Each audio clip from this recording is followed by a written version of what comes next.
close to the podium. Vader Pratama, no wonder he's looking a little bit bemused. There you go, crack a smile, Vader. You look at the screens there. He came over the line in 8th place, 8th, but he wasn't even a second off the win. That's how close it was. And he was Laco Gorman, another rider that came charging through the pack. Atmosfer di sirkuit Catalunya sebenarnya dan kamera internasional perlahan beralih menyorot seremoni kemenangan. Namun di tengah kemeriahan itu, ada satu momen kecil yang justru mencuri perhatian komentator senior MotoGP dunia. Bukan di podium, bukan pula di barisan juara, melainkan di area paddock ketika seorang pembalap muda asal Indonesia baru saja turun dari motornya setelah menjalani salah satu comeback paling luar biasa musim ini. Veda Ega Pratama. Saat kamera internasional menangkap sosok Veda berjalan perlahan menuju paddock, ada satu hal yang langsung membuat banyak orang terdiam.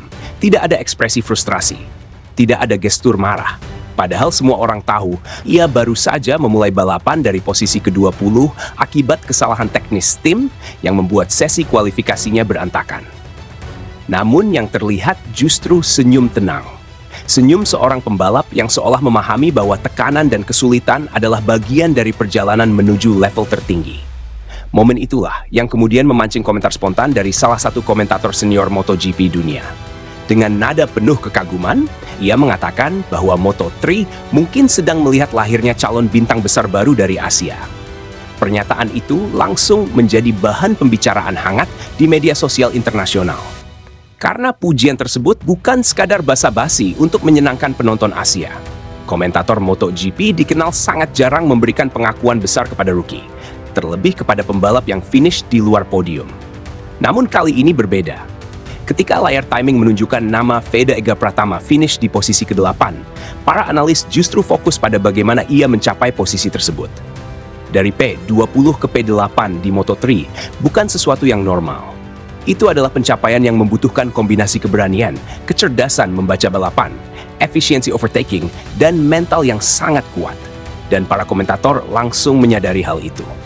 Yang lebih menarik, sorotan besar justru tidak datang kepada rider yang finish tepat di depan Veda, yaitu Hakim Danis di posisi ke-7. Padahal secara hasil akhir, Danis memang berada satu tingkat lebih baik. Namun narasi balapan justru berbeda.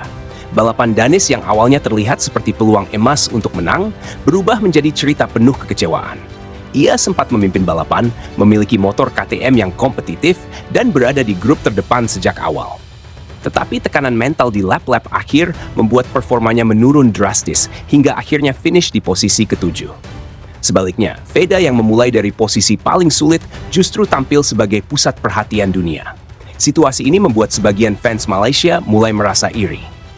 Di media sosial, banyak pendukung Danis mempertanyakan mengapa Veda lebih sering disorot media internasional meskipun finish di belakang Danis. Mereka meminta pihak MotoGP memberikan perhatian lebih besar kepada rider Malaysia tersebut di seri-seri berikutnya. Dan disitulah rivalitas Asia Tenggara mulai terasa semakin panas. Persaingan Veda Ega Pratama dan Hakim Danis kini bukan lagi sekadar soal perebutan posisi di lintasan. Ada gengsi kawasan, ada harga diri nasional, dan ada pertarungan untuk menjadi ikon balap terbesar Asia Tenggara di masa depan. Namun, jika melihat data klasemen dunia, perbedaannya mulai terlihat cukup jelas.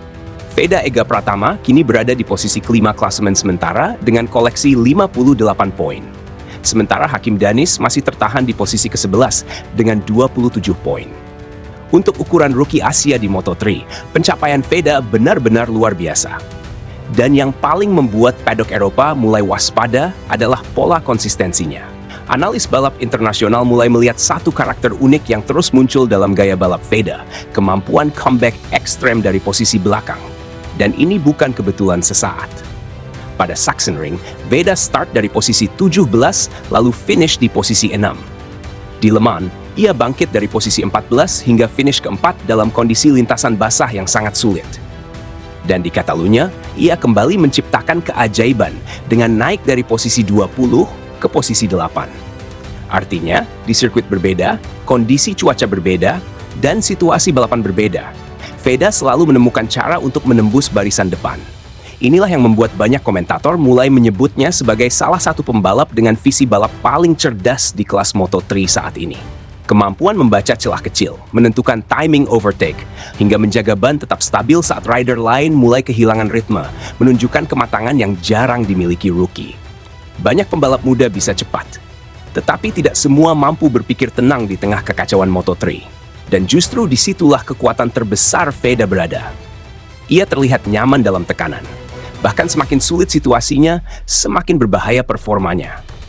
Karena itulah, ketika komentator senior MotoGP dunia menyebut nama Veda Ega Pratama sebagai calon bintang masa depan dari Asia, paddock tidak lagi menganggap itu sebagai pujian berlebihan. Mereka mulai percaya bahwa pembalap muda Indonesia ini memang berbeda. Dan jika perkembangan Veda terus meningkat seperti sekarang, bukan tidak mungkin MotoGP sedang menyaksikan awal lahirnya rival besar baru dari Asia Tenggara, yang suatu hari nanti akan mengguncang level tertinggi balap motor dunia. Pembalap muda asal Indonesia itu disebut-sebut sedang dipantau serius oleh beberapa tim elit seperti KTM dan Aspar Team. Ketertarikan mereka bukan tanpa alasan. Penampilan luar biasa Veda dalam beberapa seri terakhir membuat banyak tim mulai sadar bahwa mereka sedang melihat lahirnya talenta besar dari Asia Tenggara. Namun di tengah semua rumor panas tersebut, Veda memilih tetap tenang. Alih-alih menikmati waktu libur 2 minggu setelah GP Catalunya dengan bersantai, Veda justru menghabiskan hari-harinya untuk mempersiapkan diri menghadapi salah satu sirkuit paling brutal di kalender Moto3. Autodromo Internazionale del Mugello, Italia. Dan bagi para rookie, Mugello bukan sekadar lintasan biasa. Sirkuit ini dikenal sebagai trek yang bisa menghancurkan mental pembalap muda hanya dalam beberapa lap. Kombinasi tikungan cepat, perubahan elevasi ekstrem, dan trek lurus utama sepanjang lebih dari 1 km membuat Mugello menjadi ujian fisik sekaligus mental yang sangat kejam. Karena itulah, di bawah pengawasan ketat Honda Team Asia, Veda kini menjalani program latihan yang benar-benar ekstrem. Menariknya, rivalitas Veda dengan Hakim Danis juga semakin panas dibahas publik Asia Tenggara. Secara top speed, Danis memang sedikit unggul. Di Catalunya, rider Malaysia itu mencatat kecepatan maksimal 248 km per jam menggunakan KTM. Sedangkan Veda bersama Honda Team Asia mencatat angka 247 km per jam. Namun para pengamat Moto3 tahu satu hal penting. Balapan bukan sekadar soal top speed, dan disitulah Veda unggul. Kontrol sasisnya jauh lebih tenang. Teknik late braking-nya sangat presisi. Sementara kemampuan membaca racing line membuatnya jauh lebih efisien saat duel 1 lawan 1. Tetapi satu hal kini mulai terasa jelas di paddock Moto3. Jika Honda Team Asia tidak segera memberikan dukungan teknis lebih besar untuk Veda, tim-tim elit Eropa siap bergerak. KTM mulai memantau, Aspar mulai mendekat, dan rumor negosiasi di belakang layar kini semakin sulit dibendung. Karena Moto3 mungkin sedang menyaksikan lahirnya seorang wonderkid baru dari Indonesia. Dan Mugello bisa menjadi panggung berikutnya untuk membuktikan bahwa Veda Ega Pratama bukan sekadar sensasi sementara, melainkan ancaman nyata bagi masa depan balap dunia.